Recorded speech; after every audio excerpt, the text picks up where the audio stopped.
Hello friends, welcome to savage point. நான் உங்கள் ஏஸ்கா. So finally தக் லைஃப் படத்தோட அஃபிஷியல் ட்ரெய்லர் வந்துருச்சு. நேற்று கரெக்டாக இந்த ட்ரெய்லர் ரிலீஸ் ஆகிற அதே டைமில் வந்து பார்த்தீங்கன்னா ஒரு வீடியோ நம்ம அப்லோட் பண்ணியிருப்போம். இந்த மாதிரி தக் லைஃப் படத்தோட ஸ்டோரியே இதுதான் அப்படின்னு சொல்லிட்டு அந்த வீடியோட எண்ட்லேயே கூட நான் சொல்லியிருப்பேன். இந்த மாதிரி கண்டிப்பாக ட்ரெய்லர் பிரேக் டவுனும் போடுவோம். பட் கிடைச்சிருக்கக்கூடிய லீக்ஸை பற்றி பார்த்தலான்னு அதில் நம்ம என்ன பேசணுமோ அதுதான் நம்ம ட்ரெய்லர்லையும் பார்த்தோம்னு நினைக்கிறேன். ஏதோ ஒரு பயவைக்கு அவன் வந்து ட்ரெய்லரை பார்த்துட்டு பார்த்த விஷயத்தை அப்படியே போட்டு ஆன்லைனில் உடச்சி ஸ்ப்ரெட் பண்ணியிருக்கான். அதுதான் என் கண்ணிலையும் பட்டிருக்குன்னு நினைக்கிறேன். ஆல்மோஸ்ட் நான் சொன்ன பல விஷயங்கள் ட்ரெய்லரில் நடந்தது. அதை நம்ம இன்னும் டீட்டெயிலாக இன்னைக்கு இந்த பிரேக் டவுன்ல பார்த்தலாம். சரி ஓகே ஃப்ரெண்ட்ஸ், வாங்க நம்ம வீடியோக்குள்ள போகலாம்.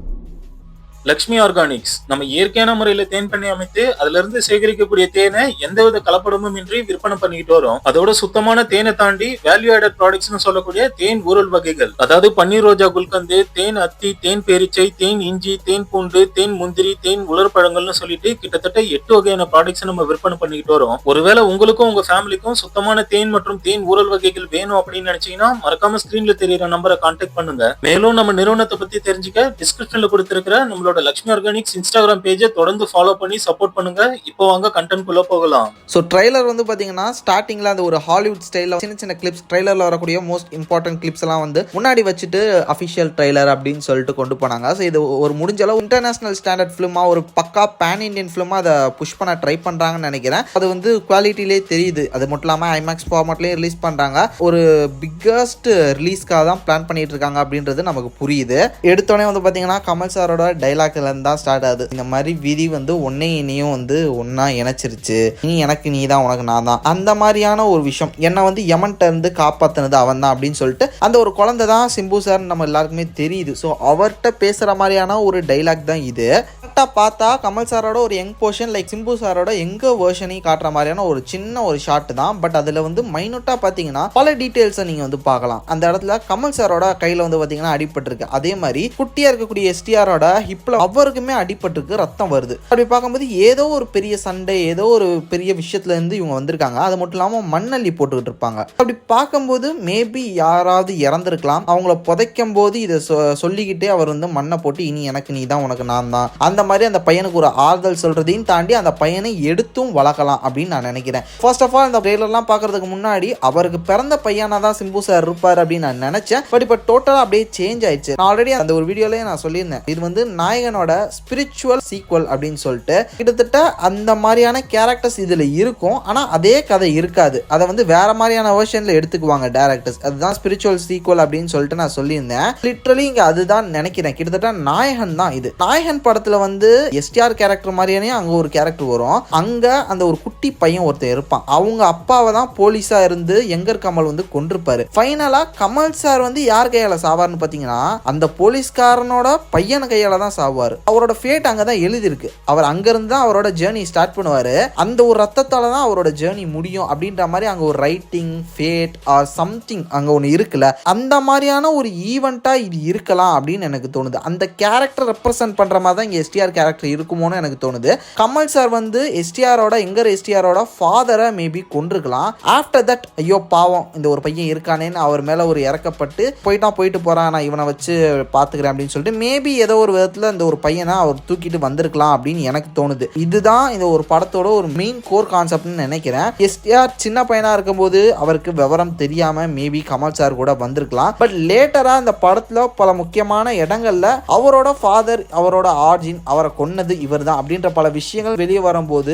அவருக்கு ஆப்போசிட்டா மேபி அவங்க அப்பா வந்து ஒரு டானா கூட இருந்திருக்கலாம். அவரை கொன்னுட்டு தான் இவர் இந்த பொசிஷனுக்கே வந்திருக்கலாம். எங்க அப்பா கொன்னுட்டு நீ இந்த பொசிஷன் வந்தல, இப்ப நான் உன்னை கொன்னுட்டு எங்க அப்பாவோட பொசிஷனை நானே எடுத்துக்கிறேன் அப்படின்ற அந்த ஒரு மோட்டிவ்ல கூட கமல் சாரோட சண்டை போடலாம் சிம்பு சார் நான் நினைக்கிறேன். ஜிங்கிச்சா அப்படின்னு சொல்லிட்டு ஒரு சாங் ஒன்று வந்ததுல அதுலயே வந்து எஸ்டிஆர் சாரோட பேர் யாருன்னு நமக்கு தெரிஞ்சிருக்கும். அதுல ஒருத்தவங்க ஆடுவாங்க, ஒரு பாலிவுட் ஆக்ட்ரஸ், அவங்க தான் இதுல வந்து சிம்பு சாருக்கு பேர் மாதிரி வருவாங்கன்னு நான் நினைக்கிறேன். டோட்டலா இந்த ஒரு படத்துல கமல் சாருக்கு 2 பேர். ஒன்னு வந்து பாத்தீங்கன்னா அபிராமி மேம், இன்னொன்னு சீக்ரெட் ஒய்ஃப் மாதிரி வந்து மேபி த்ரிஷா மேம் இருக்கலாம். இதுல நாசர் சார் வந்து அவருமே ஒரு பார்ட் ஆஃப் ஃப்ரெண்ட் லைக் அந்த ரங்கராய சக்திவேல் நாயக்கர் அவருக்கு வந்து ஒரு ஃப்ரெண்டா இருக்காரு. மேபி மேபி ஃபியூச்சர்ல அவருக்கே ஏதாவது ஒரு சில பொசிஷன் கிடைக்குமான்னு காத்துக்கிட்டு இருக்கும்போது ஒரு அனாதை பையனா வரக்கூடிய அமரன்னு சொல்லக்கூடிய இந்த ஒரு பையன் தான் எல்லாம் அப்படின்னு சொல்லும்போது அப்ப நான் என்ன வேஸ்டா அப்படின்ற மாதிரி அவரே ஒரு விரக்தியில வந்து பேசுற மாதிரியான டைலாக். அதுவும் இந்த ஒரு படத்துல எஸ்டிஆரோட பேர் அமரன், நீ தான் எல்லாமேனா அப்ப நான் என்னத்துக்கு அப்படின்ற மாதிரி அவர் முன்னாடியே பேசுற மாதிரி ஒரு டைலாக் ஒன்று இருக்கு.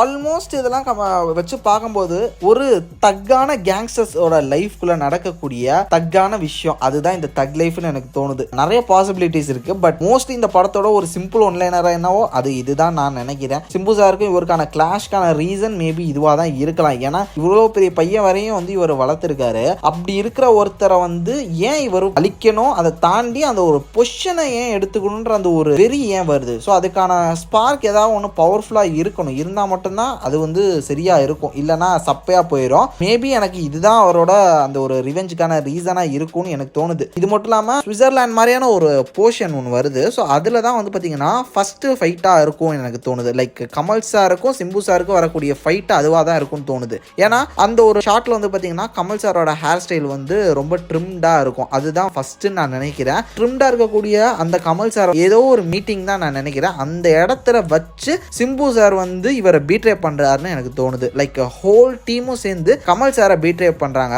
ஏன்னா அந்த இடத்துல அவர் கழுத்தை பிடிச்சிருக்கும் போது கூட கிட்டத்தட்ட டிஃபீட் ஆன ஒரு ஸ்டேட்ல, எதிர்பார்க்காத ஒரு ஸ்டேட்ல என்னடா இப்படி பண்ணிட்டு அப்படின்ற அந்த ஒரு ஆச்சரியத்துல கமல் சாரோட ஃபேஸை பார்க்க முடியுது. அங்கதான் அவரோட ரியல் ஃபேஸ், அதாவது உன்னை நான் அழிக்க போறேன் அப்படின்ற மாதிரி நம்ம கமல் சாரோட கழுத்தை பிடிச்சி அவரை அடிச்சு அவரை டிஃபீட் பண்ற மாதிரியான ஒரு இடத்த வந்து சிம்பு சார் போகலாம். அவர் வந்து டிஃபீட் ஆகிறாரா இல்ல சாவடிக்கப்படுற மாதிரி ஏதாவது ஒரு சீக்வன்ஸ் அமைச்சிட்டு அதை இன்டர்வலா விடுவாங்க நான் தோணுது. அந்த இடத்துல கமல் சார் சாக மாட்டாரு. மேபி இந்த வாட்டர் ஃபால்ஸ்ல உழுகிறது இல்லைன்னா அதாவது பள்ளத்துல போய் சிக்கிக்கிறது அந்த மாதிரிலாம் வந்து ஆகும்ல. அது மாதிரி ரங்கராய சத்திவேல் நாயக்கர் வந்து பாத்தீங்கன்னா அந்த ஒரு இடத்துல இருந்து எப்படியோ தப்பிச்சிடுறாரு. இன்டர்வலுக்கு அப்புறம் வந்து பாத்தீங்கன்னா அந்த லாங் ஹேர்லாம் வளைச்சிட்டு வராருல, அது வந்து ஒரு டைம் எடுத்துக்கிறாரு. லைக் திடீர்னு இப்படி ஒன்று நடந்துருச்சு, அவர் சர்வைவ் ஆகிறாரு. ஸோ அந்த ஒரு பிரச்சனையில இருந்து சர்வைவ் ஆகி மறுபடியும் வந்து பாத்தீங்கன்னா இந்தியாவுக்கு அவரோட ஊருக்கு எப்படி வராரு. வரும்போது இங்க சிம்பு டோட்டலா எல்லாத்தையும் டேக் ஓவர் பண்ணிடுறாரு. ஏன்னா அவர் முடிஞ்சு இந்த ஒரு இடம் என்னோட தான் சொல்லிட்டு டேக் ஓவர் பண்ணிடுறாரு. அதுக்கப்புறம் அவ்வளோ நாட்கள் மேபி வருஷங்கள் கழிச்சு கூட வந்திருக்கலாம். அப்படி வரக்கூடிய கமல் சாருக்கும் இங்க எல்லாத்தையும் எடுத்து டேக் ஓவர் பண்ணி நான் தான் ராஜா அப்படின்னு இருக்கக்கூடிய சிம்புக்கும் நடக்கக்கூடிய கிளாஷா தான் செகண்ட் ஹாஃப் இருக்கும்னு எனக்கு தோணுது.